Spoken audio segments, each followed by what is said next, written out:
Donald John Trump revient au pouvoir, il faut dire que ce gars, c'est vraiment un phénix.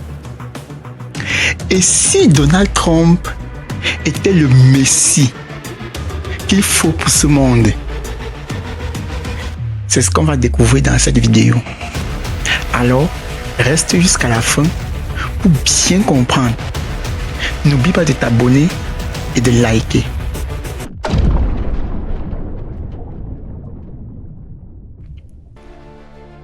Bonjour les illimités. Bienvenue sur ma chaîne. Ici, on parle de l'éducation sous toute sa forme, ainsi que de l'entrepreneuriat social.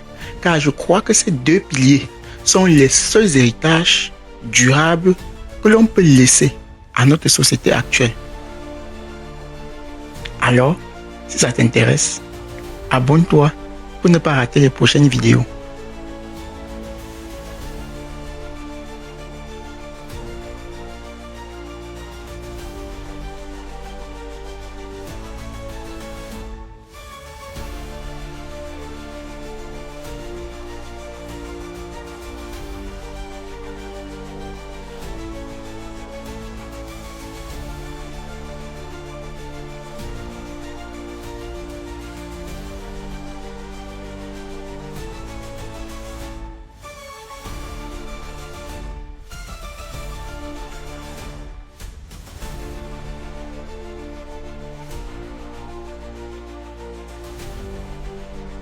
Bon. Qui est Donald Trump? En fait, Donald Trump, c'est un gars, c'est un businessman à la base. Il a hérité d'une fortune venant de son père. Malheureusement, lorsqu'il commençait, l'entreprise n'était pas très florissante. Donc, il a hérité d'une entreprise qui était en faillite. Il a fallu qu'il reconstitue la famille, reconstitue la structure, ainsi de suite. Donc, c'est un promoteur immobilier à la base. Il a fait beaucoup de business, il a fait beaucoup d'affaires, des affaires et autres. C'est vrai que on n'a pas toujours apprécié sa façon de faire les choses, mais bon, on dit souvent que même si tu n'aimes pas le lièvre, il faut quand même respecter il faut quand même accepter qu'il court plus vite. Donc Donald Trump, c'est à la base un très grand homme d'affaires. Il est très riche, il est un multimilliardaire, il est parmi les plus riches du monde. Il a même sa tour qu'on appelle la tour Trump. Il a des jets privés, des avions, ainsi de suite. Maintenant, comme tout bon riche, à un certain niveau, l'argent ne nous dit plus rien. La richesse ne suffit plus. Il faut maintenant faire comment? Il faut le pouvoir. Parce que l'argent apporte aussi le pouvoir. Mais Donald Trump a voulu convoiter le pouvoir suprême. Qui est quoi? La présidence de la République. De quel pays? Du plus grand pays au monde, les États-Unis. Alors c'est comme ça qu'il se lance dans une carrière politique et il choisit le parti des Républicains. Les Républicains, parce qu'aux États-Unis, il y a deux grands partis. Il y a plusieurs partis, mais les deux partis qu'on reconnaît beaucoup plus, ce sont les Républicains et les démocrates. Dans les Républicains, c'est beaucoup plus ceux qui conservent. C'est un peu comme les conservateurs. Et les démocrates, c'est un peu comme ceux qui sont là pour libérer. Donc, c'est un peu comme un parti libéral. Donc, ils veulent libérer les choses alors que les Républicains veulent conserver. Donc, Donald Trump étant alors un gars de base conservateur, parce que lui, il aime d'abord promouvoir la culture blanche. Donc, lui, il dit que les blancs sont plus forts. Donc, c'est un peu comme ça sa philosophie. Donc, c'est comme ça qu'il s'allie au parti républicain. Et donc, en 2017, il monte au pouvoir directement après le départ de Barack Obama. Il monte donc au pouvoir en 2017. Il gère le pays. Bon, il a géré à son niveau. Il a géré à son niveau. On peut lui reprocher certaines choses, mais chacun ne gère qu'à son niveau. Donc, il a géré à son niveau. Il a eu des problèmes. Il a eu beaucoup de problèmes. Mais bon, je ne vais pas trop insister là-dessus parce qu'il y a tellement de vidéos qui parlent de ça. Donc, Donald Trump fait comment? Donc, en 2020, alors, il perd le pouvoir. Il perd parce qu'aux États-Unis, on a droit à 2 mandats non renouvelables. Après 2 mandats, tu peux plus renouveler. Un peu comme Barack Obama. Barack Obama a fait ces 2 mandats. Il aimerait bien encore continuer et autres, mais il ne peut pas parce qu'aux États-Unis, c'est strict. 4 ans, 2 mandats, donc maxi 8 ans. C'est pas comme chez certains, que c'est à chefferie. Donc, Donald Trump fait comment? Donc, en 2020, alors, il se lance, après son premier mandat, il se lance pour conquérir le deuxième mandat. Il perd donc en 2020 contre Joe Biden. Et donc maintenant, il était fâché, il lance maintenant l'assaut sur le Capitole et ça lui a causé tellement de problèmes. Que jusqu'ici, avec le problème qu'il avait eu en 2016, ensuite le problème qu'il a eu en 2020 parce qu'il a lancé un assaut là, comme il a perdu, ça a causé beaucoup de problèmes aux États-Unis et là, il a eu des poursuites judiciaires, donc il a 2 chefs d'accusation. Et normalement, il devait être en prison actuellement, mais étant donné qu'il est devenu président des États-Unis, donc ce qui est sûr, on va d'abord garder ça au frigo. Et parce qu'on ne peut pas mettre un président en prison, donc c'est un peu ça. Donc, en 2020, il perd dans le pouvoir et c'est comme ça qu'il rentre au quartier, comme on dit souvent. Même son propre parti était remonté contre lui et autres. Donc, on savait que non, Trump, lui, c'est fini pour lui. Même si on fait comment, il ne peut plus jamais concourir. C'est comme ça qu'il laisse d'abord. Mais on parle comme ça sans connaître qui est Donald Trump. Ça, c'est un gars que chaque fois qu'on pense qu'il a perdu, le gars revient encore plus fort. Donc c'est un gars qui m'a déjà étonné. Même dans les affaires, même quand il faisait les affaires, chaque fois qu'il perdait, parce qu'il y a eu des moments où il a tellement chuté qu'on a cru que non, Trump qu'il était fini parce qu'il a tellement perdu beaucoup d'argent en un certain temps. Mais après, il est encore revenu très fort. C'est exactement le même état d'esprit qu'il a eu. 2024, donc, après la fin du mandat de Joe Biden, puisque c'est 4 ans, on se lance dans la course pour la présidentielle 2025 et Joe Biden est candidat. Et à la grande surprise des gens, c'est Trump qui est représenté pour le Parti républicain.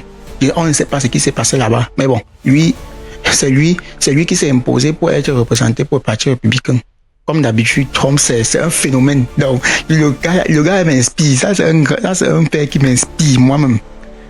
Le gars revient, il se présente donc comme candidat pour l'élection 2025.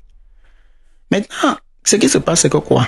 Joe Biden, étant donné qu'il était déjà un peu vieux, dans son parti, on lui demandait de laisser, mais il ne voulait pas laisser. Donc, je crois que c'est jusqu'en septembre 2024 que Joe Biden décide, avec la pression de son parti, les démocrates, il décide donc de se retirer. Et à moins quelques mois, parce que je pense que c'était en août, lui, à moins quelques mois des élections présidentielles, Joe Biden se retire donc pour mettre Kamala Harris, la vice-présidente, pour se présenter aux élections présidentielles. Mais il se faisait là très tard parce que il restait environ quelques mois, peut-être 3 mois comme ça, avant les élections présidentielles. Il se retire et il met Kamala Harris. C'est comme ça que Kamala Harris entre dans la course pour les élections contre un Trump que depuis peut-être 10 ans, lui, il est dans la course. Donc lui, il maîtrise là. Mais une chose s'est passée avant cela, c'est que lors d'un meeting de Trump, on a tenté d'assassiner Donald Trump. Et c'est là que le déclic, c'est de là que le déclic est venu. Les gens ont donc su que si on a tenté d'assassiner le type-ci, ça veut dire forcément c'est lui. Ça veut dire que forcément, c'est Dieu qui l'envoie pour venir sauver l'Amérique. C'est là alors que Trump est alors devenu populaire à un niveau que quand Kamala est même arrivée pour la course aux élections, elle avait beaucoup perdu parce que Trump d'abord ayant, comme on a tenté de l'assassiner et qu'il a survécu, il est devenu tellement populaire. Ça, c'est de un. De deux, Trump, c'est un gars qui est direct. Lui, il ne mâche pas ses mots. Lui, avant de se lancer dans la course, il a donné ses intentions. Lui, son intention, c'est quoi? Make America great again. C'est-à-dire redonner à l'Amérique sa grandeur. Et lui, il avait son plan. Lui, son plan, c'est que quoi? Dès qu'il monte au pouvoir, là, tout ce qu'on appelle, toutes les choses qu'on dit, les femmes se transforment en hommes, les hommes se transforment en femmes. Lui, il ne connaît pas ça. Lui, dans sa tête, c'est que il ne reconnaît que les hommes et les femmes. Donc, lui, là, ça, c'est de un. De deux, il ferme d'abord toute la frontière des États-Unis, donc les immigrés qui viennent de l'Amérique du Sud, là, il ferme. Ensuite, il expédie tous les réfugiés des États-Unis. Donc, lui, son but, c'était quoi? Purger les États-Unis. Et tout le monde connaissait ça. Et redonner aux États-Unis sa grandeur en augmentant la croissance économique des États-Unis. Et pour un Américain, qu'est-ce qui est plus beau que l'argent? Et on connaît que Trump est capable de ça parce que c'est d'abord un homme d'affaires. Donc Kamala arrive je pense peut-être en août comme ça, et contre un Donald Trump en feu. Mais bon, étant donné que Kamala était une femme, et en plus noire, et on savait que bon, même si elle a peu de chances de gagner, mais étant donné qu'elle est une femme et en plus noire, elle aura beaucoup de popularité. Donc c'est comme ça que les gens pensaient déjà que non, Trump va perdre. Donc les gens n'imaginaient même pas Trump gagner les élections. Hein. Mais ça, c'est sans connaître Trump. Trump a des tours, il sort de ces tours qu'on ne peut même pas imaginer. C'est donc comme ça qu'à la grande surprise de beaucoup de personnes, après les résultats des élections, c'est Trump qui gagne. Même dans les régions où on pensait que non, Kamala devait remporter, c'est Trump qui a remporté. Il faut dire que les Américains avaient les nerfs. Les Américains avaient les nerfs. Les Américains avaient les nerfs, pourquoi? Pour deux raisons. La première raison, c'est l'économie. L'économie des États-Unis avait tellement chuté. De deux, le problème de mœurs. Quand je dis le problème de mœurs, vous comprenez. Ça veut dire les choses qui se passent dans le monde là. Parce que les partis démocrates voulaient encore révolutionner ça. Alors que Trump, lui, voulait limiter. Or, la majorité des Américains ne veulent pas ça. Donc, lui, il était très clair là-dessus. Et étant donné que la majorité des Américains ne veulent pas ça, donc voilà les deux raisons qui ont vraiment diminué la chance de Kamala Harris. Donc, Trump gagne donc les élections. Les élections avec le soutien du milliardaire le plus riche du monde, c'est-à-dire Elon Musk. Il avait promis à Elon Musk que s'il gagne, il va lui trouver un département pour qu'il gère, un département ministériel pour qu'il gère. Donc, avec le concours d'Elon Musk et tous les paramètres que j'ai cités précédemment, Trump gagne les élections. Sa première décision quand il gagne dans les élections, il annonce directement que dès qu'il prend le pouvoir, la première chose qu'il signe d'abord, c'est reconnaître uniquement deux sexes aux États-Unis, les hommes et les femmes. Ce n'est que ça. Donc c'est sa première décision clé. Trump est donc l'investiture, c'était donc hier. Aujourd'hui le 20 janvier. Il est donc monté au pouvoir et directement il a annoncé que selon lui, il n'y a que deux sexes qu'il va reconnaître aux États-Unis, les hommes le sexe féminin et le sexe masculin. Et la deuxième décision, c'est il a rétabli TikTok. Il a rétabli TikTok aux États-Unis parce qu'il faut dire que depuis dimanche, le 19 janvier 2024, TikTok était désactivé dans tout le territoire des États-Unis. Donc pourquoi? Je vais expliquer pourquoi TikTok était désactivé dans la prochaine vidéo pour que celle-ci ne soit pas trop longue. Donc pour dire que Trump c'est l'homme. Trump c'est un gars que il inspire, il donne le courage, il montre que on peut, même si on est strict, même si on est dur, et que parfois, et c'est là qu'on comprend que parfois quand ça ne va pas, il faut quelqu'un qui est strict, qui est dur pour pouvoir taper les poings sur la table et diriger les choses. Et je crois que Trump c'est l'homme de la situation pour le moment. Mais on verra bien pendant les 4 ans, parce qu'il faut notons qu'il n'a que 4 ans à faire, parce qu'il a fait un mandat. Il ne peut que faire un seul mandat encore. Donc dès qu'il finit le mandat, il ne peut plus rien faire. Donc c'est son dernier mandat. Il a 4 ans pour gérer comme il veut. Maintenant, la question que je me pose c'est: est-ce que pendant les 4 ans-là, comme il n'a qu'un seul mandat, il va vraiment remettre les États-Unis à la place de leader mondial, comme il a promis? Ou bien il va faire du n'importe quoi et saccager le pays comme il veut parce qu'il n'a plus rien à perdre? On verra ça en 2029. Mais je crois qu'il va faire fort parce que la première décision qu'il a fait pour pouvoir rétablir, TikTok est beaucoup plus en faveur des États-Unis parce qu'il réclame 50% de bénéfices que TikTok aux États-Unis va engendrer chaque année. Donc, je crois que la première décision qu'il a prise montre déjà sa force de frappe.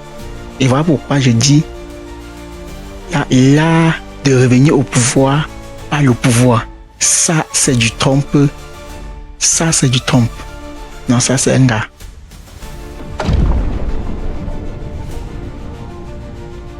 Quelques leçons à retenir dans cette vidéo selon moi, ou bien d'après en s'inspirant de Trump. La première leçon que je vais m'atteler ici, c'est que il faut toujours être résilient face à toutes les épreuves, même face au danger. La leçon, c'est toujours croire en soi. Toujours comprendre la voix intérieure qui est en nous. Et la troisième leçon qu'il faut retenir ici, selon moi, et qui est la plus importante, c'est que lorsqu'on a un objectif clair et bien défini, on trouve toujours une solution. Il y aura toujours des gens qui vont nous soutenir. Un peu comme Trump. Sa plus grande force, c'est son clan. Sa plus grande force, c'est sa famille. Ceux qui sont autour de lui, sa femme, ses enfants, son clan. Quand il dit son clan, c'est ses amis et autres. C'est ça sa plus grande force. Il a toujours su se relever parce qu'il a un clan qui le soutient. Donc lorsqu'on a un objectif bien défini et clair, on trouve toujours un soutien. Toujours. Comme on dit souvent, lorsque l'élève est prêt, le maître apparaît. Merci vraiment pour cette vidéo. Si ça vous a plu, likez et partagez. Et n'oubliez pas de vous abonner. Et surtout, laissez des commentaires si vous avez d'autres choses à ajouter ou bien si vous avez des suggestions. Merci beaucoup. Ça, c'était Dr Technicien. Restez illimité.